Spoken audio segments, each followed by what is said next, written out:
Ya, saudara, wacana vaksinasi mandiri berpeluang menambal keterbatasan program vaksinasi gratis oleh pemerintah. Pada saat tingkat penularan COVID-19 yang masih tinggi, ini membutuhkan tentunya penanganan yang cepat dan juga masif. Apa untung ruginya dari vaksinasi mandiri ini dan tentunya bagaimana mengelola vaksinasi mandiri agar tidak tumpang tindih dan pada akhirnya mengganggu program vaksinasi gratis yang sudah berjalan? Sudah bergabung secara daring bersama kami, ada tenaga ahli utama kantor staf kepresidenan, ada Bu Brian Sri Prahastuti. Bu Brian, selamat pagi. Pagi Mas Ir, apa Ya, kabar? baik Bu. Kemudian ada Ketua Umum Asosiasi Pengusaha Indonesia atau APindo, ada Haryadi Sukamdhani. Ya, selamat pagi Mas Ir, Pagi Pak. Bu Brian, dan Pak Hakim. Kemudian juga ada ahli virologi dari Universitas Gadjah Mada UGM Yogyakarta, Muhammad Saifuddin Hakim. Dokter Hakim, pagi. Selamat pagi, Mas Ir. Ya. Oke, Selamat pagi, Bu Brian, Pak Haryadi. Selamat pagi. saya ke Pak Haryadi dulu. Pak Haryadi, sebenarnya perbincangan di antara pengusaha ini seperti apa setelah atau selama ini? Kemudian apa pertimbangannya kemudian ingin ada vaksinasi mandiri ini, Pak Haryadi? Ya, ini pertama saya mesti memberikan dulu posisinya kita semua ya, Mas Ir, bahwa kita itu dari awal saya sudah sampaikan bahwa vaksin adalah tanggung jawab negara. Jadi negara itu yang bertanggung jawab penuh terhadap pemakaian ataupun mendistribusikan vaksin, itu tanggung jawab negara. Nah, manakala dalam situasi seperti saat ini kondisi untuk mempercepat, lalu apakah kami minta ada opsi, itu sebetulnya adalah opsional. Jadi ini soalnya tadi kan ada dari Ibu Irma ya, tadi yang di buffer tadi menyampaikan bahwa itu akan mengganggu akses. Saya rasa tidak. Jadi akses terhadap vaksin gratis itu memang itu yang paling dasar, yang paling menjadi kewajiban negara untuk memberikan vaksin gratis. Nah, opsi ini sebetulnya adalah opsi untuk membantu saja. Jadi tetap di dalam usulan kami kepada pemerintah, vaksin gratis ini pun juga tetap dalam koridor pengawasan pemerintah. Jadi pemerintah juga harus memperhatikan mulai dari jalur kepada produsen sampai nanti kepada pendistribusiannya, itu adalah pemerintah harus memonitor. Karena apa? Karena kita tadi saya sampaikan bahwa vaksin ini adalah hak dasar yang merupakan kewajiban negara. Jadi negara tidak bisa lepas tangan lalu membuka akses tanpa adanya suatu pengaturan yang baik. Nah, yang kedua, Mas, yang juga perlu kami sampaikan, tadi kami sampaikan ini adalah membantu, Mas. Jadi memang ini juga dalam kaitan membantu pemerintah juga untuk bisa mempercepat sebetulnya gitu. Karena apa? Karena di pihak perusahaan itu memang banyak yang mempunyai kepentingan karena sektor usahanya itu misalnya juga rentan gitu loh. Jadi misalnya di sektor yang bertemu dengan masyarakat banyak, yang berkaitan kontak fisik dengan masyarakatnya, itu kan juga perlu. Misalnya di sektor transportasi, di sektor pariwisata, dan juga sektor-sektor lain yang memang karena sifat daripada tugasnya itu mempunyai potensi untuk berisiko terhadap penularan COVID-19. Demikian, Mas. Oke, berarti tetap semangatnya adalah membantu begitu, tapi tetap mengikuti arahan dari pemerintah tentunya. Ini para pengusaha Betul. memang sudah bulat suaranya yang menyampaikan kepada Pak Haryadi juga, tentunya ini sudah bulat oke untuk membayarkan vaksin ini begitu. Memang pertimbangannya seperti apa? Apakah kemudian memang selama ini faktanya membayar untuk broadcast atau seperti tes swab dan lain-lain ini juga cukup membebankan untuk para pengusaha? Kalau untuk ini sebetulnya tadi saya bilang ini adalah opsional, Mas. Yang memang mau melakukan vaksin mandiri, ya mereka harus mendaftar gitu ya, harus mengajukan permohonan untuk itu. Jadi di sini dalam kaitan apakah ini menjadi beban atau tidak, ya tentu kembali lagi pada perusahaannya.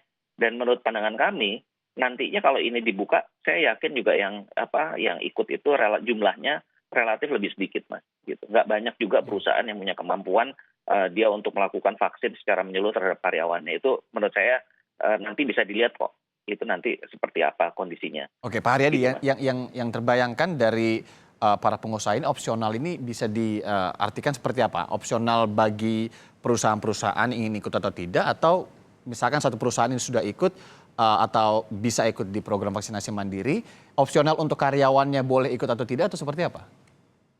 Jadi gini, Mas, kalau misalnya perusahaan itu memang karena punya kepentingan nanti yang saya sampaikan ya, ada pertimbangan bahwa mereka ingin mempercepat mendapatkan akses vaksin, maka mereka yang akan mengajukan permintaannya kan seperti itu. Oke. Nah, di sini yang perlu juga kami sampaikan bahwa eh, apa kita juga nggak mau bahwa ini seolah-olah jadinya wah nanti swasta yang swasta vaksinnya sendiri aja. Itu yang dari awal kami tentang juga Pak Mas Ir. Waktu awal dulu kan sempat ada pemikiran bahwa yang 25% dari program vaksin ini dibebankan kepada swasta. Dulu awalnya begitu. Itu kami menentang. Karena waktu itu sampaikan ini semua adalah pemerintah punya kewajiban, negara punya kewajiban. Tapi kalau ada yang mau melakukan itu opsional gitu. Artinya itu betul-betul adalah secara keinginan dari perusahaan itu sendiri gitu loh Mas. Dan itu harus dikoordinasikan oleh pemerintah karena nanti kan dari datanya itu harus dipisah. Kalau yang sudah dapat dari jalur vaksin mandiri ya itu berarti terpisah dari datanya dimiliki oleh pemerintah begitu Mas. Baik, karena pada akhirnya data juga harus tetap terintegrasi dengan Ya, milik pemerintah tentunya ya, karena ini bukan betul. untuk beberapa kelompok saja, tapi vaksin ini untuk Iya. seluruh masyarakat Indonesia. Bu, Iya. Brian, saya ke Bu Brian dulu. Pemerintah menanggapinya seperti apa Bu, usulan dari para pengusaha? Kita tahu beberapa waktu ke belakang ini juga sudah disambut wacana ini atau rencana ini oleh Pak Presiden sendiri. Waktu itu juga sempat mengumumkan ini adalah usulan yang bagus tentunya untuk mempercepat juga ya pemberian vaksinasi, program vaksinasi di Indonesia ini. Tanggapannya Bu Brian? Ya, kalau kita mencermati apa yang disampaikan oleh Presiden, kata kuncinya kan ada dua ya. Jadi harapannya ini adalah bisa mempercepat dan memperluas gitu karena vaksinasi ini urusannya bukan saja untuk perlindungan diri, tetapi juga untuk perlindungan masyarakat. Semakin cepat ini terselesaikan untuk mencapai cakupan minimal 60-70%, kalau menurut ahli ininya sebenarnya paling bagus itu 70% bisa tercapai, maka kita bisa mencapai yang disebut dengan herd immunity. Jadi sisa 30% yang karena satu dan lain hal tidak bisa divaksinasi itu bisa mendapatkan manfaat perlindungan. Nah, sehingga ide inisiatif atau usulan untuk adanya vaksinasi mandiri ini memang disambut dengan sangat terbuka. Saya rasa kalau dari pihak pemerintah kan statement menerima opsi ini itu sudah dinyatakan selain oleh Bapak Presiden juga diikuti oleh beberapa menteri yang lain ya. Tadi juga kita lihat dari tayangannya. Artinya opsi itu ada. Tapi betul memang yang harus kita pikirkan, yang bukan dipikirkan, kita harus mitigasi adalah resiko-resikonya itu seperti apa, kemudian kita mitigasi hal tersebut serta tata kelola pengelolaannya. Mengapa? Karena yang memberikan vaksinasi itu kan orangnya juga itu saja ya, nggak kemudian bahwa kita ujuk-ujuk bisa bertambah atau mendatangkan dari luar. Kemudian fasilitas yang bisa memberikan juga sama juga apa yang ada di Indonesia. Nah mungkin ini yang harus masuk di dalam perencanaan. Saat ini kan yang sudah dipersiapkan misalnya dari fasilitas kesehatan. Puskesmas ini kalau semuanya berjalan dengan lancar, itu sekitar 3.000-an puskesmas sudah siap. Padahal kita masih punya 9.000 sampai 10.000 puskesmas lagi. Bagaimana kemudian kita bisa memaksimalkan juga puskesmas yang ada. Belum lagi rumah sakit. Nah ini juga kan harus diatur tata kelolanya. Ya. Betul tadi yang disampaikan oleh Mas Ir, bahwa datanya itu harus satu integrasi walaupun mungkin sumber pendanaan penyelenggaraannya agak sedikit tadi disebutkan oleh Pak Haryadi itu kan dilakukan terpisah dalam tanda kutip begitu ya. Tetapi secara data itu nggak boleh terpisah, harus jadi satu kesatuan. Ya, saya ke Dr. Hakim dulu. Dok, Anda melihatnya seperti apa tanggapan usulan vaksinasi mandiri ini kalau dilihat dari perspektif juga bagaimana untuk untuk tidak kemudian tumpang tindih dalam program vaksinasi ini? Utamanya ini seperti yang ditulis juga di Harian Kompas untuk tidak memicu ketidakadilan akses. Karena kan bagaimana kemudian untuk ini kan sudah diatur sebenarnya oleh pemerintah juga kan. Bagaimana kemudian prioritasnya satu sama lain, ada yang kelompok rentan yang harus kemudian memiliki penyakit lain misalkan atau komorbid ini juga harus diprioritaskan, lansia. Kemudian ini nanti masuk ada usulan baru. Kalau Anda melihatnya seperti apa agar tidak tumpang tindih, Dok?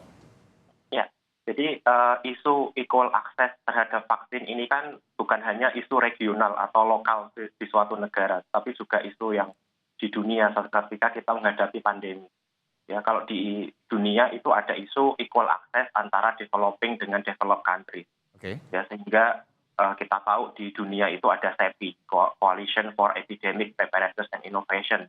Jadi bagaimana mereka itu memastikan bahwa dalam kondisi pandemi seperti ini, akses negara berkembang terhadap vaksin itu equal dengan negara maju. Nah, ketika di negara berkembang sendiri, ya, ketika mereka sudah mendapatkan jatah vaksin dan itu pun ya, harus rebutan dengan banyak negara di dunia dan apalagi produsen yang bisa menghasilkan vaksin yang sudah mendapatkan izin edar darurat atau emergency use authorization itu juga terbatas dan produksi mereka terbatas, artinya vaksin yang kita impor karena sekarang kita masih bergantung dengan impor juga terbatas. Padahal kalau kita ingin mencapai herd immunity, tadi disampaikan Bu Brian, itu memang hitung-hitungannya dengan angka R0 SARS-CoV-2 yang misalnya sekarang ini kurang lebih 3, itu memang kita butuh untuk memvaksinasi 60-70% penduduk untuk mendapatkan herd immunity effect. Tetapi 60-70% itu adalah dengan asumsi bahwasanya efektivitas vaksin itu 100%. Dan itu yang belum kita dapatkan. Ya, efektivitas vaksin yang misalkan Sinovac dari hasil Badan POM kemarin itu 65%.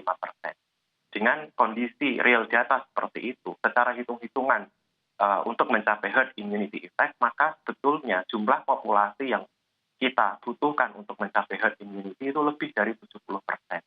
Sehingga inilah yang menjadi tanggung jawab pemerintah atau negara untuk mempercepat ini, ya, sehingga ketika ada jumlah vaksin, stok vaksin yang terbatas, kemudian itu pun dikurangi dengan jalur mandiri, saya khawatir bahwa justru ini akan memperlama herd immunity effect yang kita sebetulnya inginkan.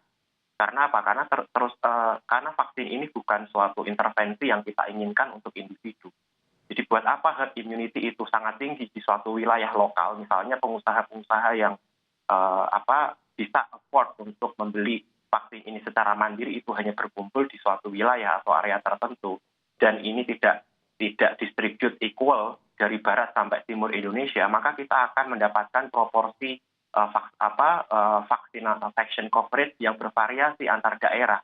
Nah, ini yang harus dipikirkan oleh pemerintah. Bagaimana kita bisa mencapai immunization coverage itu yang memang tinggi ya dari barat sampai timur Indonesia. Ini yang suatu PR yang saya tahu ini berat sekali untuk pemerintah kerjakan, ya, apalagi dengan kapasitas produksi vaksin kita yang belum bisa memenuhi itu dari industri dalam negeri kita dan sementara ini masih impor. Ya, kita bayangkan, ya, seperti itu yang saya pikirkan. Nanti akan kita perdalam lagi terkait dengan cakupan geografis saya tadi ya. Tapi yang juga menarik ini adalah pertanyaan, bila nantinya ini vaksinasi mandiri ini rencananya dilakukan, jadi dilakukan, ini Presiden juga memperlihatkan begitu ya, sinyal-sinyal bahwa tidak memakai vaksin Sinovac. Nah, ini akan menjadi pertanyaan baru lagi, apakah kemudian dengan menggunakan vaksin yang lain ini perlu uji klinis lagi kah atau seperti apa nanti teknisnya, saya akan juga dalami dengan para narasumber tapi akan dijawab setelah jeda berikut ini, Saudara.